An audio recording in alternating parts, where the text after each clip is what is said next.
It's Hilly and Hart. Now, the grammar nerds are out in full force this week. They want to remind everybody that it's not the Super Bowl, all one word, but the Super Bowl, two words. See, I always struggle with that because I've seen it written both ways. Sure. And so I never know how to write it. Absolutely. It is a bowl game, and you have the various college bowls and whatnot. But this is the big one. This is the Super Bowl. Right. So it's not Super Bowl. The grammar nerds have been all over social media reminding everybody that we're wrong if we write it all as one word. That's not the only thing they're griping about. Oh, there's more? Come on. Yeah, well, Monday... People get a life. Yeah, Monday was Groundhog Day. Oh, no. Groundhog Day. Oh, yeah, it's not plural. It's groundhog, a single groundhog. Hey, there could be more than one groundhog there. Hey, how about New Year's? What do they say? Hey, Happy New Year's. People say, no, it's Happy New Year. Well, and also Daylight Saving Time. It's That's gonna another start one. March 8th. There you go. And they're like, it's not Daylight Savings Time. If you're really worried about one S or if two words have joined into one, if this is the worst thing going on in your life, we need to give you something else to worry about. By the way, on the Super Bowl, you could also say the superb owl. That's another one. Wow. That's how people get around because, you can't say the word Super Bowl in commercials and whatnot. Is that all one word? Or is that two words, Kevin? The superb owl. It's Hilly and Hart. Crocs. Whether you love them or you hate it, you have to admit they are comfortable. They may look kind of goofy, but I can overlook that for the comfort factor. They're very rubbery. But I don't know about this. Lego has teamed up with Crocs to create the Lego brick clog. Okay. If you ever dreamed of living your life as a Lego, I suppose this is the beginning of it anyway. It's just like it sounds. It's a Croc, but it's a big giant brick that looks like a Lego for your feet. We're looking at a picture of it right now, and it's bizarre. I can't imagine. Would somebody consider this comfortable? I guess maybe. It's probably comfortable inside. It looks weird, though. Yeah. One of my grandkids wears Crocs. Not Lego Crocs, but just Crocs. And I look at it, I go, I don't know. These are just real rubbery, and they don't. To me, they don't look comfortable. But have you ever tried a pair? I don't think I've ever put one on. No. Okay, one of my favorite pair of flip flops. One of my favorite pair in the whole wide world are actually Crocs. Yeah. And I know it sounds weird, but they're adorable. They don't look anything like a Croc. Are they comfortable? They are super comfortable. Really? Yeah. Really? My mom's a big fan of Crocs. But these are big. The things we're looking at here, the wearable Lego Crocs. I mean, these are like just big blocky things. Exactly. I would just want to collect a whole bunch of them so I could build something big. What's next? A Lego pants? Maybe. Lego shirt? Maybe. Oh, good idea, Hilly. Dear Lego. Yeah.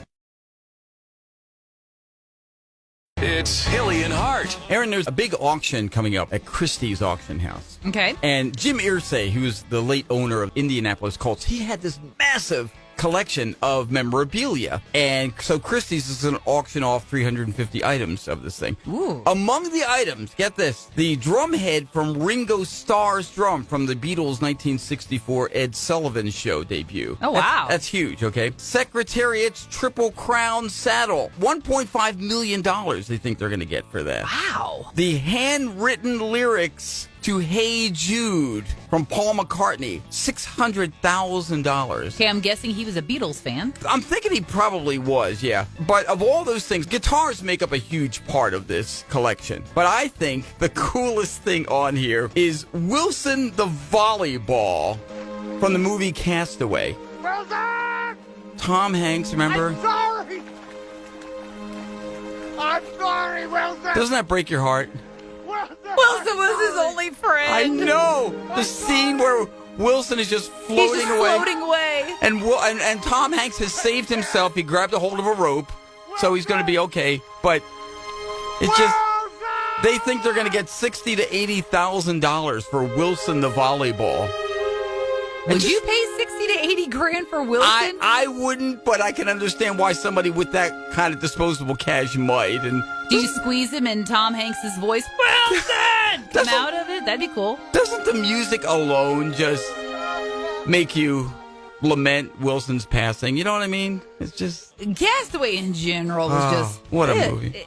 It was a rough one. I'm sorry. I'm sad for the rest of the morning now. No kidding. It's Hilly and Hart. Don't get me wrong, Punxsutawney Phil, he's cool and all. I mean, he's a cute little chubby groundhog. What's not to like? Mm-hmm. Sometimes you'll see like little promo pictures. He's got a little top hat sometimes. It's really cool. They use him in the advertisements for the Pennsylvania lottery. It's actually not Punxsutawney Phil, but it's a groundhog they use. I don't think they can legally use Punxsutawney Phil to advertise lottery, but it's definitely a groundhog in the local TV commercials there. But here's one that I really wish would gain more national attention. Bee Cave Bob. I kind of feel like I'd identify with Bee Cave Bob. Bee Cave Bob. A little more, okay? He's an armadillo that comes out of his cave in Bee Cave, Texas. Okay. Now, Bee Cave Bob also saw his shadow. Ooh. So that's 6 more weeks of winter. Okay. Yeah. See, you get a completely different species. Maybe saying the same thing that Punxsutawney Phil did. Yeah. That might lend some credence to it, you know? Well, a little credibility, maybe. Bit of I don't know. yeah. But I just like the fact that his name's Bee Cave Bob. I think he needs to have a little attention thrown his way. An armadillo, huh? Yeah. How about that? All right. Well, there you go. And hey, just the fact that Bee Cave is still walking around, because I've seen too many armadillos on the side of the road. I'm just saying. Well, he's got a cave, Kevin. He does. Amazing accomplishments that have come from that organization. I mean, you know, man on the moon, and you got the Hubble telescope and amazing things like that. Yeah. And the Super Soaker. Wait, what? Wait, what? Apparently, a guy by the name of Lonnie Johnson, he invented the Super Soaker. He was a NASA engineer, and it actually happened after a bathroom accident. No, not that kind of bathroom accident. Oh. We've all experienced that. He was working on a heat pump in his home bathroom, and it accidentally blasted a stream of water across the room. So that gave him the idea, you know? I thought that's how the bidet was invented. That could very well be. And it took him almost 10 years to sell the idea. This guy changed summer forever. You think about it. What kid didn't have a Super Soaker in the backyard or something? True. You know? It's true. He holds over 100 patents, and he works on green energy tech now. But, you know, his whole idea at the time was a high-pressure water gun. And I guess he figured there were probably some practical applications for it. I don't think he ever expected it was going to necessarily become a toy, but... Okay, but speaking of practical, can we go back for just a second? What kind of incident in the bathroom have you had that would be referred to as a Super Soaker? So, you know, that's a big... I've got all kinds of ideas in my head, none of which I want to talk about on the air. But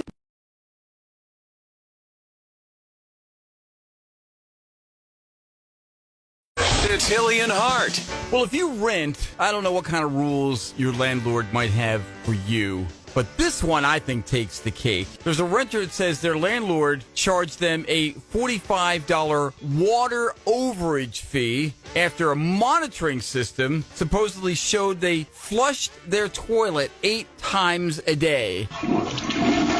I mean, first of all... If you gotta go, you gotta go. Exactly. Now, I don't know if 8 times is an unreasonable amount. I would think probably not. But the tenant questioned this whole thing, too, you know, and the property manager reportedly suggested the tenant just hold it. Just hold it. Wow. That's what the property manager... And then they, by the way, warned the fee is going to jump to $75 if it's unpaid. By the way, the lease doesn't have anything about flush limits or anything like that. So the tenant is now refusing to pay for using their own toilet. Can you imagine, though? So what does the landlord think is acceptable? Like, how many flushes a day do you get? That's a very good... What, like 3 or 4, maybe? I don't know. I don't know. I mean, I would...